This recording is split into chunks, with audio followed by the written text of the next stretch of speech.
Hey, good morning, Royal Palms family. So here we are in our second day of kind of Wednesday Bible study. I'm going to throw out there. By the way, I must say that these are not sponsored by oatmeal cream pies, but it would be nice if they were, because then we could just sit and we could call these the oatmeal cream pie chats, where we could sit every Wednesday together as long as this lasts. And even after it lasts, we could do this, where we just eat some oatmeal cream pies, have a coffee, study the Bible. But you didn't come for that. So let's talk a little bit this morning. So if you saw the previous video, we're talking about plague and pestilence and pandemic, and how does God use those? Another one that's kind of been on my mind lately, as you had time to, if you're like me, I mean, I'm always flipping through my phone looking for news, and it's problematic. I have a problem. But you asked the question about what about famine? Now, one of the issues is if you read articles right now, most of the places are saying we don't necessarily have an environmental famine issue, but we're seeing shortages. And if anything, they're going to be temporary. That's kind of the thought right now, because the issue has been a lot of this, as you've read the articles, there's been a lot of because of lockdowns in countries, no farmers to go and to do the crops or anything like that. It's been pretty devastating in terms of being able to pick and able to get stuff, and then countries hoarding their own products instead of shipping them now. So it's just kind of made things a mess. And so in the back of your mind, you begin to think about okay, well, food shortages. What does that look like? And do we see anything in the Bible in terms of food shortages that we can talk about? So what I wanted to do is I wanted to look at famine, because in the Old Testament and the New Testament, famine was what created food shortages. When there was a famine in the land, when there was a drought, when their plants couldn't be raised up. I mean, it's obviously a different time. It's a different world now that we live in than it was then. But we always see instances where famine is used, where there is a supply chain breakdown, where there's no more food on the shelves, so to speak. So I'm going to ask, what do we think about that as a Christian? How do we deal with it? So some of you have probably been thinking through all of this too, and your minds have gone to, are we nearing the end of time when we've got, pandemics and shortages and things like that? And the answer is, yes. Is this indicative of the end? No, the Bible always says that we are living in the last days anyways. But I always want you to think about this. Notice what Jesus says in Matthew 24. He says, "Watch out that no one deceives you, for many will come in my name saying, I'm the Messiah, and they'll deceive many. And you're going to start hearing of wars and rumors of wars. See that you're not alarmed, because these things must take place, but the end is not yet. Nation will rise up against nation, kingdom against kingdom. There will be famines and earthquakes in various places, and all these events are the beginning of labor pains." So, this is just the beginning. I think this is a time frame. This is my opinion. Is that all the stuff that's going on now is just a small glimpse of probably how things will ultimately go in the end. It's kind of a glimpse of how it's going to all shift and how it's going to end as you kind of work through, look at Revelation and some other places of kind of what the end times looks like. But what I want to look at specifically is just the use of famine in the Bible, though. So, like I said, I don't think this is the end. I think this is just a glimpse. But I also want us to be thinking in terms of all of it is, how is God working? How does God use these things? Because one thing that we're going to discover even through this is God is not distant because these bad things are happening. And a lot of people want to try to say that God is distant and God can't, and that's why these things are happening, almost as if God's hands are tied, like, oh, sorry, I can't involve myself in the affairs of the world. And actually what you get in the glimpse of these things is you actually begin to see God is using them and orchestrating things that are beyond what we can comprehend, even though on the surface these natural disasters look pretty bad. So the first thing I want you to look at is, if you will go into your Bible over to Genesis 41. Genesis 41. So Genesis 41, to bring you up to speed, Joseph is in Egypt. We know he has been capable. God has made him capable of interpreting dreams. Then you get the dream of Pharaoh. So here's what it says. He's telling Joseph at this point. So I fast forwarded. He's finally in Pharaoh's place. Pharaoh's had these reoccurring dreams.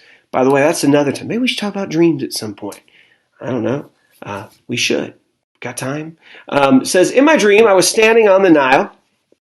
And you know what? I'm going to do you a favor, people. For those of you at home who want a little bit of a bigger screen, look at that. I'm going to go big text. There we are, big text. In my dream, I was standing on the Nile, and when the seven well-fed, healthy-looking cows came up and from the Nile and grazed among the reeds. And after them, 7 other cows, weak and very sickly and thin, came up. I've never seen such sickly ones in all of these in the land of Egypt. Then the thin, sickly cows ate the first 7 well-fed cows. Then they devoured them. You could not tell that they had devoured them. Their appearance was as bad as it had been before. Then I woke up. And in my dream, I also saw 7 heads of grain, full and good, coming up on one stalk. And after them, 7 heads of grain, withered, thin, and scorched by the east wind, sprouted up. And the thin heads of grain swallowed the 7 good ones. And I told this to the magicians, but no one could tell me what it means. So he's got this image, and the imagery of the 7 thin cows eating the fat cows, the 7 plump heads of grain, swallowing up the good one, being swallowed up by the thin, sickly ones. Notice what Joseph says. Pharaoh's dreams mean the same thing. God has revealed to Pharaoh what he is about to do. Now, that is something that, let's just stop and just think about this really quickly. It says, God has revealed to Pharaoh what he is about to do. So you want to write something off to the side, is the text is telling us, Joseph is telling us, write these things down, that God is in control of it. Okay, now that's not the only thing, but that's the first thing. He's revealed what he is about to do. So this coming thing, he's about to explain what it is. God is going to be the one to orchestrate it. God's in control of it. God is doing it. Okay, the 7 good cows are 7 good years, and the 7 good heads are 7 years. The dreams mean the same thing. The 7 thin and sickly cows that came up after them are 7 years, and the 7 worthless scorched heads of grain are 7 years of famine. It is just as I told Pharaoh. God has shown Pharaoh what he is about to do. Once again, 2 times now, God is telling you what he will do. Now, 7 years of great abundance are coming throughout the land of Egypt. We can close this up. That's all I want to hear. Give me the good news. 7 years of plenty. Done. Cut you off, Joseph. Thanks for that. After them, 7 years of famine will take place, and all the abundance in the land of Egypt will be forgotten, and the famine will devastate the land. Okay, so couple things to think about this. First off, I want you to think about the concept of 7 years of famine. Okay? We read this text and we don't even bat an eye, right? 7 years of famine. Of course, because we skip over, because when we read the Bible a lot of the time, you're skipping over vast amounts of time. So as we read the text, the 7 years will go like that for us. But you've got to remember, there are 7 years. We're in what? The second month of experiencing kind of lockdown, and first month of lockdown, but second month of kind of the craziness that comes with all of this, the nervousness that comes on. Imagine 7 years of nothing growing, extreme famine. 7 years of that. 7 years of kind of experiencing, wondering, will the shelves have food on it? Are the trucks going to bring it in? When will it start raining again? Will we be able to grow those things again? 7 years of that. It's a big deal. It's a huge deal. And the text is telling us, first off, it's big, it's serious, and God's in control. And God's actually going to bring it. Okay, so that is huge. It's huge. Now, granted, he's going to give them 7 great years to start off. That's a huge help. 7 great years. But there's a purpose in that. Now, I want to show you something else. If you skip over, he's saying, by the way, that the 7 years are going to wipe out any thought about how wonderful those 7 great years were. Okay. Now, notice what again? It's a third time Joseph is going to say the dream was given twice to Pharaoh. It means that the matter has been determined by God, and He will carry it out soon. Meaning it's going to start soon. God is starting it. God's in control. So of course, God is behind the great abundance and blessing. We praise God for the great abundance. But do we praise God when things are not abundant? Do we recognize that God is orchestrating and in charge, and still, even when there's not an abundance, He's in control? See, that's what the text is telling us. He is. Now, I want to show you something else. Notice what happens. So Joseph gives him advice for here's what we need to do. Here's how I think you should do this. That you've got to take a harvest, take a fifth of the harvest of abundance during the 7 years. So set a fifth aside every year for all of this. Gather all the excess food. Okay, and then store it, and it's going to be preserved, and then so we're not going to be wiped out. So God is giving us 7 years to get ready for that. So there's part of this is a planning piece that's involved. There's some planning that takes place, right? Now, notice what it says. So Pharaoh likes this plan, and he essentially puts Joseph in control over all of Egypt. He said, I'm placing you over all of Egypt. He removed his signet ring from his hand and clothed him with fine garments, placed a gold chain around his neck, had him ride in his chariot. There you go. So moved on, though. Of what happens. So there was 7 years abundance. They produced outstanding harvest. These were abundant. Now, they gathered up everything that they could, and this is where it gets kind of key, right? When they came to an end, the 7 years of famine began. And there was a famine in every land.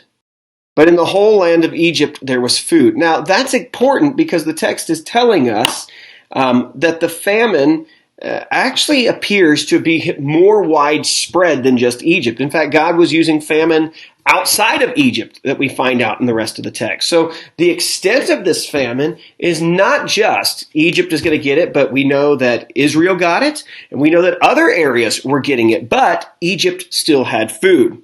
When the whole land of Egypt was stricken with famine, the people cried out for food, and so they said, go to Joseph. And so he opened the storehouses, but the famine was severe, and so every land, every area around that could come, they came to Egypt because there was famine everywhere is what the text is telling us, and they came to Egypt for food because Egypt had prepared for it. Okay? Notice the next thing that we see here. We have in this text as well a little bit more over how extensive it is. Notice right here, verse 5, it says, the sons of Israel were those to come and buy grain, for the famine was in the land of Canaan. So we know, as we've just said, it spreads into Canaan. There's a little bit more of that. Notice how severe the text tells us it is. And you look at something like verse 43, the famine was severe. So this is not just an easy thing. It's just not raining. I mean, it is taking people from around the world to come to Egypt to find relief. Okay, that is what's taking place. People from all over, every land are coming out. It spreads beyond Egypt. They're coming in, and Egypt's the only place that's got food up to this point. Okay, now, a couple things we need to think about now. Go back to this idea that God is in control. If God is the one, and 3 times already we see he's about to do this, he's about to do this, he's going to do it soon. This is all God's plan, all God's working here. The question should be then, what in the world is God using famine for? Why? Well, let's try to walk through, at least in this case, and then we can try to talk about an expanded version. But here's one of the first things, right? So one of the first things that God was doing is, you'll see this in Genesis 45, in this exchange. When Joseph reveals himself to his brothers, he's going to explain all of this. You already see this in the text being implied of what God was doing, but notice what Joseph says. He wept loudly, "I'm Joseph, is my father still living?" They could not answer because they were terrified in his presence. Joseph said to his brothers, "Please come near me." They came near, and I'm your brother Joseph, the one you sold into Egypt. Don't be grieved or angry with yourselves for selling me here, because God sent me ahead of you to preserve life. For famine has been in the land for these 2 years, and there will be 5 more. So it was so bad already that people are having to pour just even 2 years in. But I mean, you got to think about 2 years. 2 years is a crazy amount of time. 5 more to go, okay? He said, God sent me there to preserve you. There'll be 5 more years without plowing or harvesting. No plowing, no harvesting, nothing. God sent me ahead of you to establish you as a remnant within the land and to keep you alive by great deliverance. Therefore, it was not you who sent me here, but God. He has made me a father to Pharaoh, lord of his entire household, and ruler over all the land of Egypt. Okay, so what Joseph just tells us is that God used the famine in Egypt to orchestrate preserving. We used the abundance in Egypt first to store up food that would then bring Israel into Egypt to preserve Israel throughout the entire famine. Now, you would say, well, why did God use the famine in the first place? Now, that's a question you can't ask. I say you can ask it, but that's not necessarily a question that's answerable. Why does God do it this way, or why does God do it that way? There's not really one that you can point to, and I'll say this, there's not really one reason. I mean, in the whole grand scheme of things, God already told Abraham that Israel was going to be in slavery for 400 years in Egypt. This was God bringing Israel to Egypt, but he brought them there to preserve them and to bless them and to multiply them. And so Egypt was the one place where there was life and preservation of life during this time. And so what we do know, what we can say, is that initially, one big reason was God uses the famine to move Israel into Egypt and to take care of Egypt. Now, where they will settle is, I'm going to show you a little picture really quickly. Instead of me drawing it, which is exciting, because if you saw my drawings, it'd be terrible. Hold on, I'm going to show you.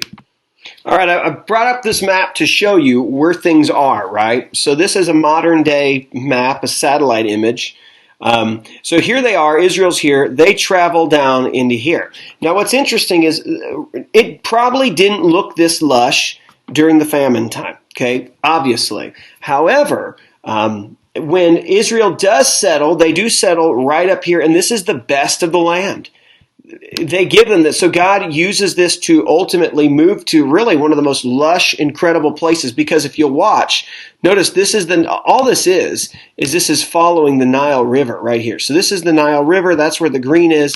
It flows all the way through here. And then what happens up here is this is the Nile Delta, and it splits out, and you have all these little arms and little legs of the Nile that comes. You probably have noticed on the commercials with the My Pillow guy, the Giza sheets, they come from Giza. And this is the region right there. So it's a really awesome area to go. It's a great place to settle. So God is orchestrating moving Israel to some of the best land, okay, to preserve them and to bless them. So that's one thing that you can say is that's part of what God wanted to do.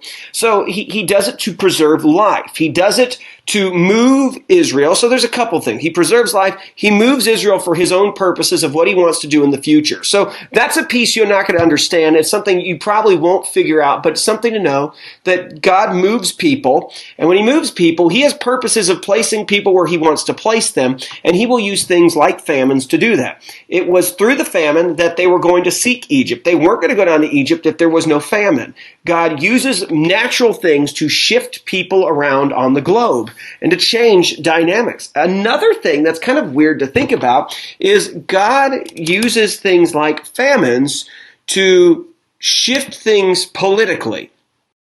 Now, this is something we don't like to think about, but notice what happens in Egypt. Okay, I'm going to read you the play out now. Okay, so one of the things that we see here is that the people are really hungry, and they go and up to this point, everybody had their own little lands, right? And if you actually go to on Right Now Media, you can go and watch the Exodus story.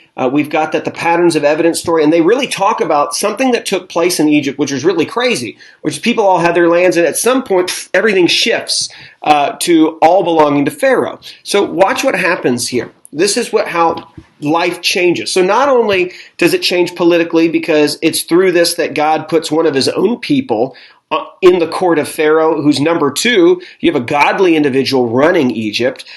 Notice what else happens. There's no food in the entire region. Famine was severe. The land of Egypt and the land of Canaan were exhausted by the famine, so those two areas just wiped out.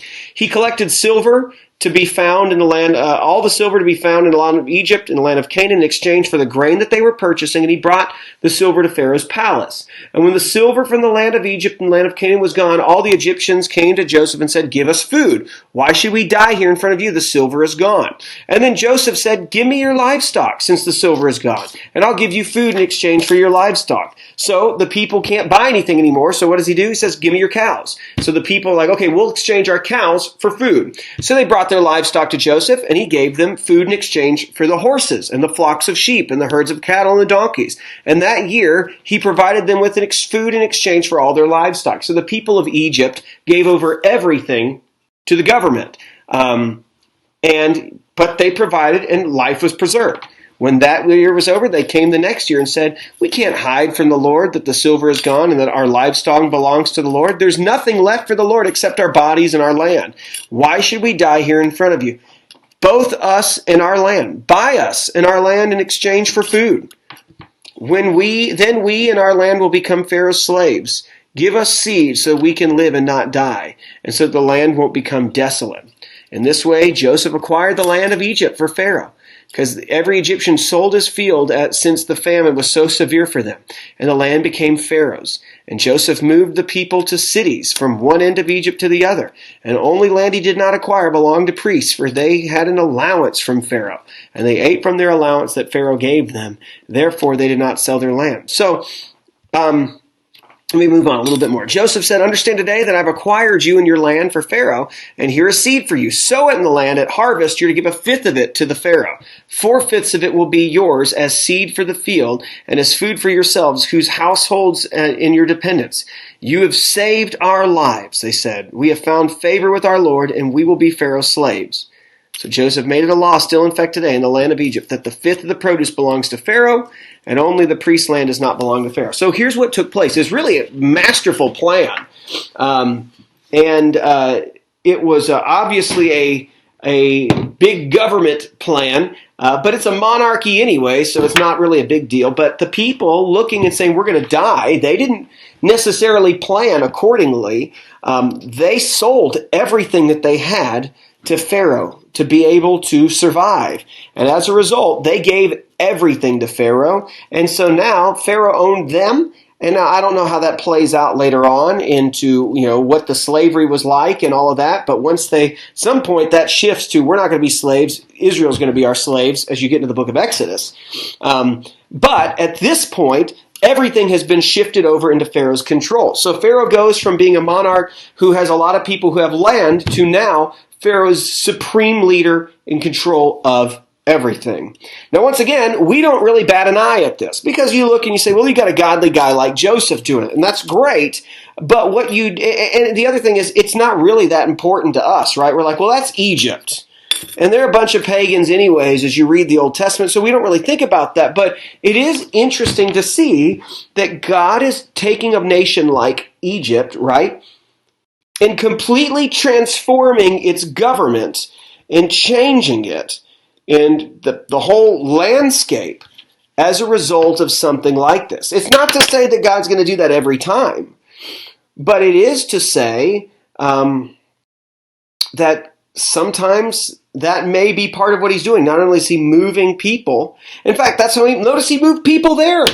Joseph's moving them. Now I need you guys in this city. I need you guys in this city. And you guys are all going to live. There's going to be life that's going to be preserved. In the end, the people have said this is a good thing. They've been preserved. They just don't own anything anymore. And so, that's for them. Okay? But you've got to keep in mind this.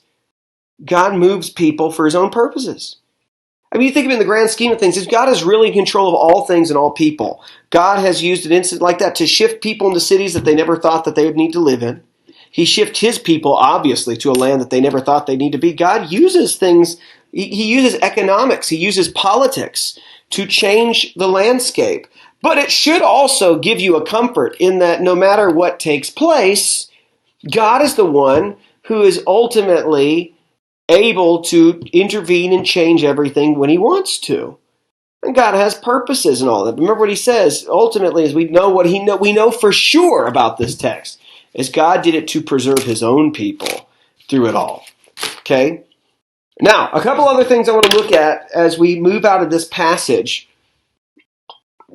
Not only is it important that he says that, you have saved us and you've saved our lives, but here's the other piece, right? We need to look outside of this passage, say how are famines used. So a couple of things I want to show you for how famines are used. So one of the things that we'll see is if you read Deuteronomy 32, and Deuteronomy 32, now these are some of the judgment stuff that Moses tells the people at the end of the book. You're never going to be able to keep up.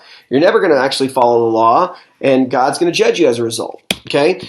They will be weak from hunger. Some of your translations will say they'll be weak from famine, ravaged by pestilence, bitter plague, and I will leash on them wild beasts with fangs, as well as venomous snakes that slither on the dust. Just saying, I'm going to judge the people. And outside, the sword will take their children. Inside, there will be terror. The young man and the young woman will be killed, the infant and the gray-haired man. There is this coming judgment for Israel because they're going to completely walk away.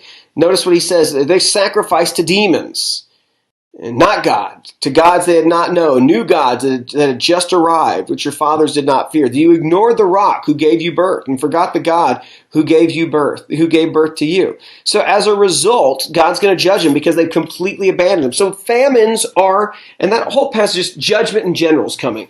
Famines are a way, at least in the Old Testament as well, that he uses to judge his people. So not only does he use it to change the world, economically and politically to what he wants to do, since he orchestrates and runs history and in the future, he also uses it as a tool of judgment. Obviously, he can use it as a tool of judgment. Notice there's no contingency plan or backup plan for Israel when they had that. No, Israel didn't care, and so as a result, they got famine, and they were blindsided by it. As opposed to when God wanted to preserve life in Egypt, and he kept them. Another thing to see is God will use it, and just to further this, you see this in Ezekiel, right? Ezekiel 5, as he talks about what's coming, and Ezekiel is essentially reaffirming some of the things that Deuteronomy had already said. Ezekiel and the prophets are reading the Deuteronomy, they're reading the Torah, and they're recognizing all of this is happening because we forsake the covenant. This is God speaking. When I shoot deadly arrows of famine at them, Israel, and arrows for destruction that I send to destroy you, inhabitants of Jerusalem, I will intensify the famine against you and cut off your bread supply. I will send famine, dangerous animals against you. They'll leave you childless. Plague and bloodshed and sweep through you, and I will bring a sword against you. I, the Lord, have spoken. So notice that God, because of the sins of Israel, and when you read, by the way, this sounds pretty terrible, but when you read all the stuff that Israel was doing, and the kind of way that they lived, and the kind of garbage they were involved with, and how dark they really were as a people, this is almost just like I'm giving you right back what you have been doing anyways. Okay, but famine used to knock them out, to hurt them. Okay? Now, when you fast forward and you look, that's generally how it is. God uses it to change things up, and he uses it for judgment. Now, let's look at the New Testament and see if any of this stuff is affirmed there. Do we see kind of a theology of kind of famine developing in the New Testament? Now, once again, this is not meant to be exhaustive, but there's some interesting points here. Notice here in Revelation, we go switch over there. When he opened the fourth seal, I heard the voice of the fourth living creature say, "Come." And I looked, and there was a pale green horse. Its rider's name was Death, and Hades was following after him. And they were given authority over a fourth of the earth to kill by the sword, by famine, by plague, and by the wild animals of the earth. So we used this in the previous verse, but once again, famine can be seen as a tool of judgment. When the earth will not produce anymore for a time or not, it can, it's not always, might just be just the natural way, but even the natural famine is still in a sense judgment, because here's to say, like if you read the garden passages, Genesis 1 and 2, my personal opinion is the working and the farming and all of the hardship comes as a result of the fall. So, like, notice in here, it says, "At that time the Lord made the earth." This is Genesis 2. He made the earth and the heavens, and no shrub of the field had yet grown on the land, no plant of the field had yet sprouted, for the Lord had not made it rain on the ground, and there was no man to work the ground. The implication being that none of these things that you had to these shrubs and all of that, that's kind of like the stuff that gets in the way of farming and enjoying. None of that stuff was there yet because there was no reason to have farming. You just pick and eat what you had. There was no reason to work it.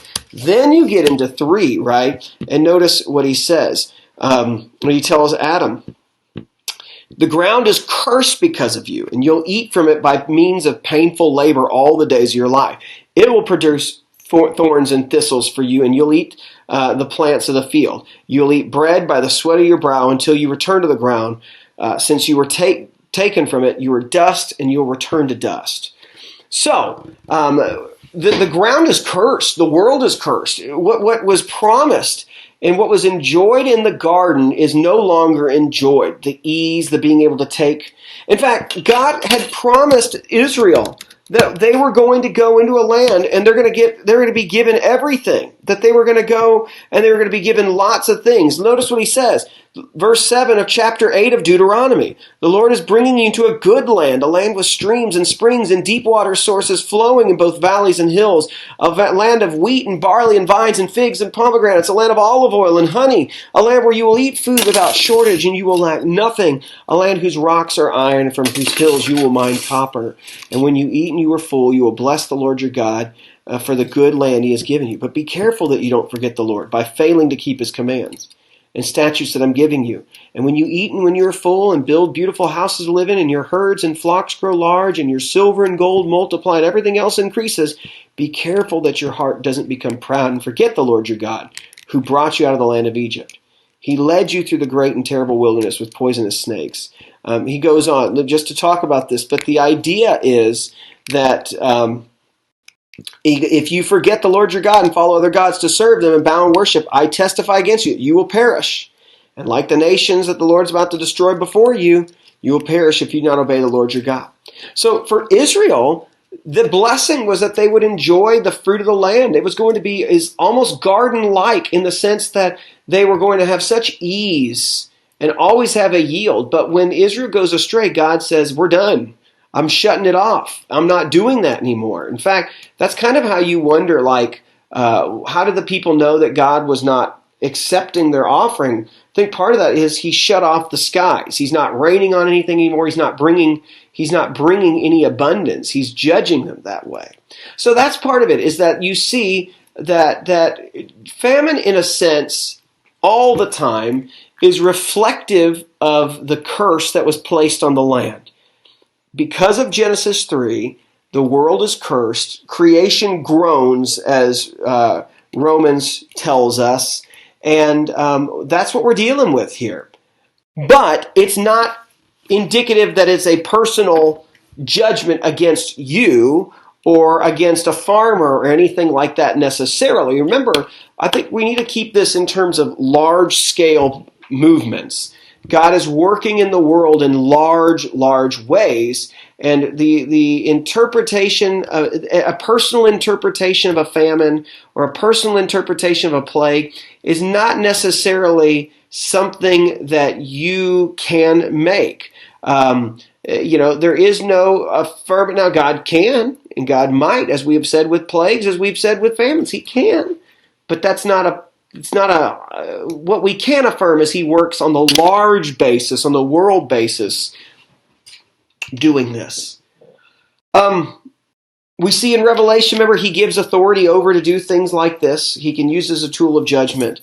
But He also uses it, and we referenced this last week, as a tool to get the attention of the people. This is Solomon praying at the dedication of the temple. When there's famine in the land, when there's pestilence, when there's blight or mildew or locust or grasshopper, and when their enemies besiege them in the land and its cities, even when there's plague or illness, every nation or every prayer petition that any person or that all your people Israel have, they each know their affliction. When they spread out their hands towards this temple, may you hear in heaven your dwelling place, and may you forgive and act and give to everyone according to all their ways, since you know each heart. For you alone know every heart, that they may fear you in all the days they live on the land you gave their ancestors. So really quickly, we'll go back to the New Testament, but sometimes we need to realize, and I think this is the big key of it all, is you've got to ask, what is God wanting to teach me through it? Okay? What is God wanting to teach me? Well, what does He want you to do? He wants you to come and rest and to return to Him. Well, you might say, well, I have nothing to return to Him about. Well, I'm pretty sure you do. There's all sorts of ways and all sorts of things that you do in your own life that is not looking like the way that God has created you to be. And so it is a time for you to adjust and say, God, what do you want from me? How should I live in light of this? There may not be, it may be something that, once again, it's not a definitive thing to say, He's doing this for you. I do not think that food shortages or shelves not being stocked is a result of you being a mess up, but God wants you to pause and say, what do you think I'm trying to say to you and the whole nation as a result of this? What do you think? I think it's to come back to Him. Say, have I been praying? Have I even given my petitions to God during this time? Something to think about. So let's go down to the New Testament, where I see something pretty extraordinary too. Okay? You see, not only do we affirm that God is in control of it all, but here's one reference I want to show you, and it comes from Acts chapter 11. And notice what it says here. In those days, some of the prophets came down from Jerusalem to Antioch. So they had these prophets, and they were itinerant, and it seems that they would go and they would teach and preach. And as we get into some of the spiritual gift stuff, we can talk about the gift of prophecy another time. And probably if you want to join a small group or come talk, online growth group, let me know, because we're going to probably talk about these in our groups. But here they are; these prophets come down, and one of them, named Agabus, stood up and predicted by the Spirit that there would be a severe famine throughout the Roman world. Now, this took place during the reign of Claudius. Now, Luke is very keen on tying this to a real-world event. In fact, if you were to look up, we have Roman records that say that in Judea, in the Israel area, from AD 46 to 48, there was a real famine, a drought that was pretty terrible. 2 years of that. We also have Egyptian records that from 45 to 46, it was a pretty rough period and a drought for them. So the whole Roman world, Luke tells us this prophet had said, was going to be coming, and that they were going to experience a famine. So we know this is probably around 46 AD is when this is going to be said. Now notice what the church does here, right? Here's what they say. Each of the disciples. Now, this is the church. This is the people. These are not when they hear disciples, it's not like the 12. This is the church. According to his ability, determined to send relief to the brothers and sisters who lived in Judea. And they did this by sending it to the elders by by the means of Barnabas and Saul. You see, here's what's really cool about this, is that God sent a famine.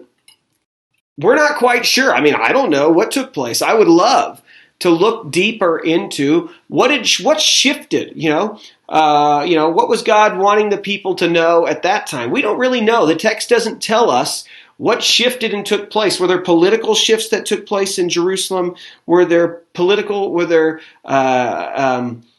reasons of judgment that took place? We don't know that, but that's not what the text is wanting to point out. Here's what it points out for the church. Because we need to also remember we're not Israel. We're not bound to the land like the Old Testament taught. We are part of the people of Israel in the sense that we are the church.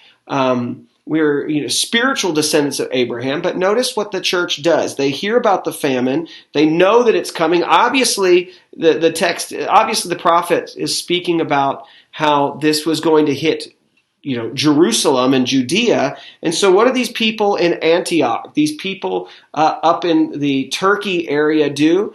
They take an offering. They take up an offering according to his own ability. So it wasn't like, hey, everybody chip in $100, but it was based on, here's what I can spare. And you know what? We want to bless those who are going to go through hardship.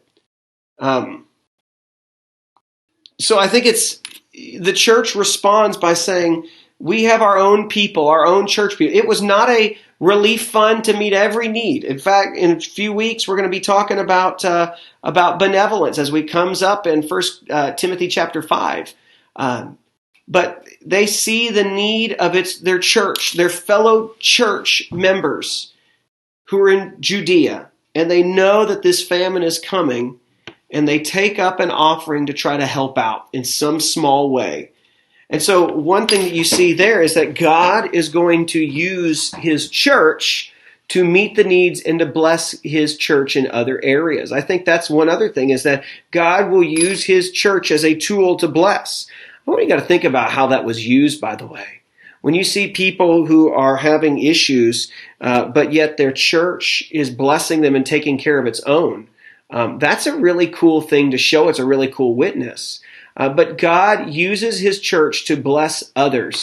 And that's something that's in this text that we need to be mindful of. I think there's something to be said, by the way, that there is no harm in preparing.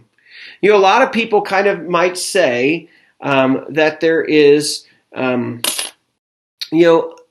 it shows a lack of faith to prepare.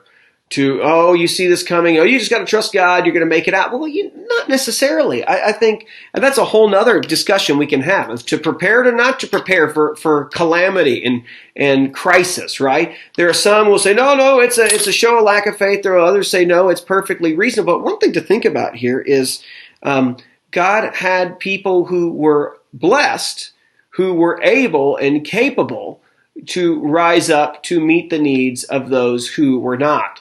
And so whether that was, some of those people had money somehow, those people had blessings somehow.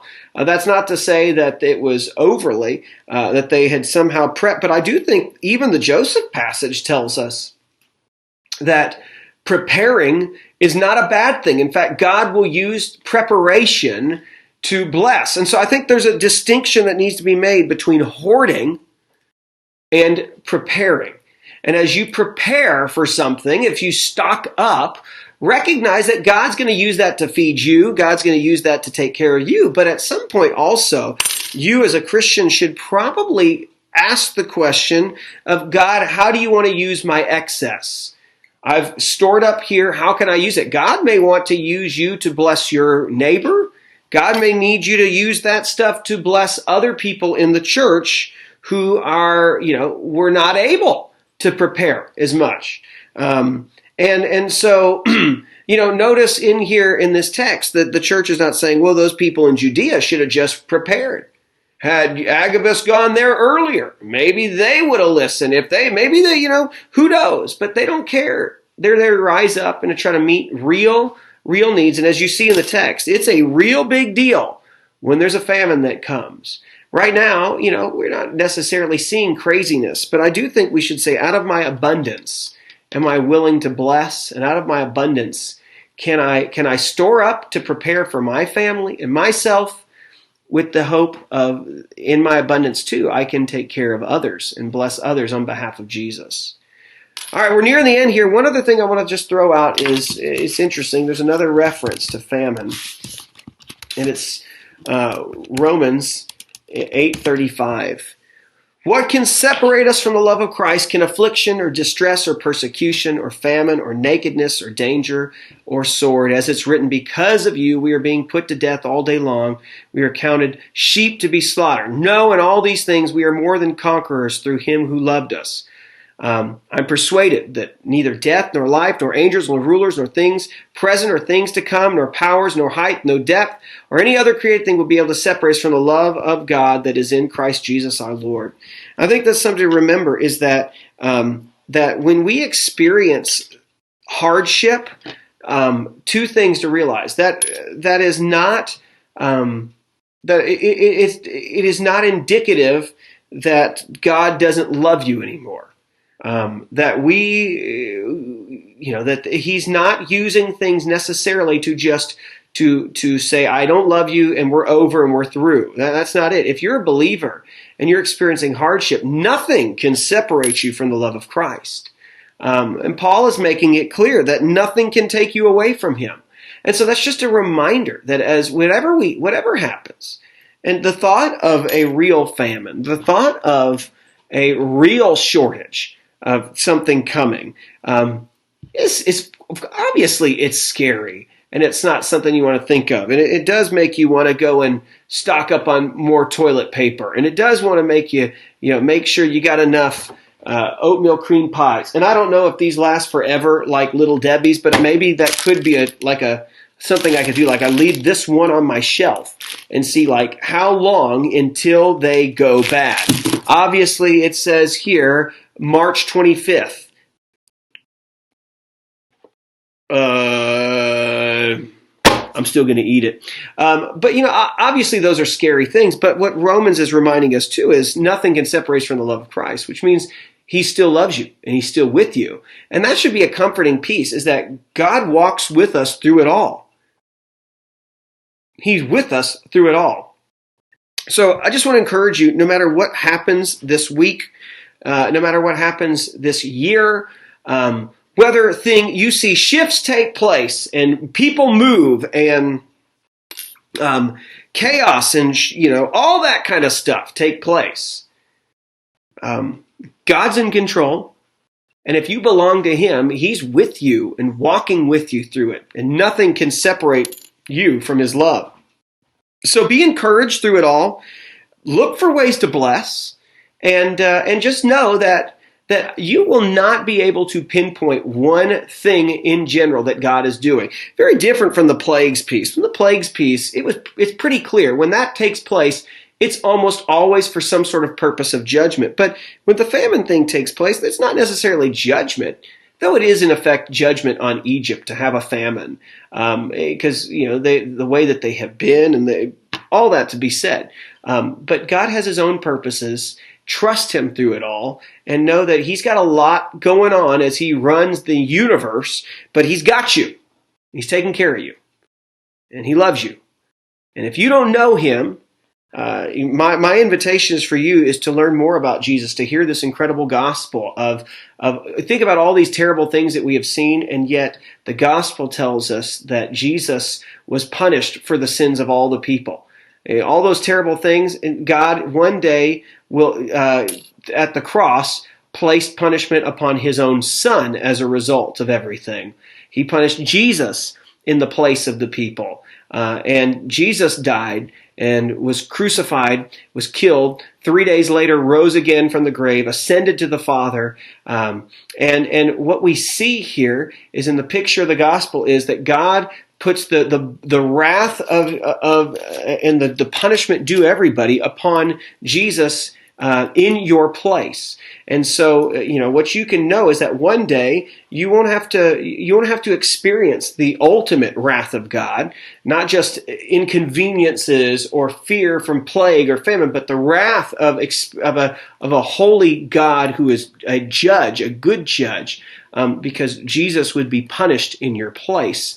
You can take his perfect record and exchange it for your own imperfect record. That is available even today, to where all of those things are poured out on him instead of you in the end.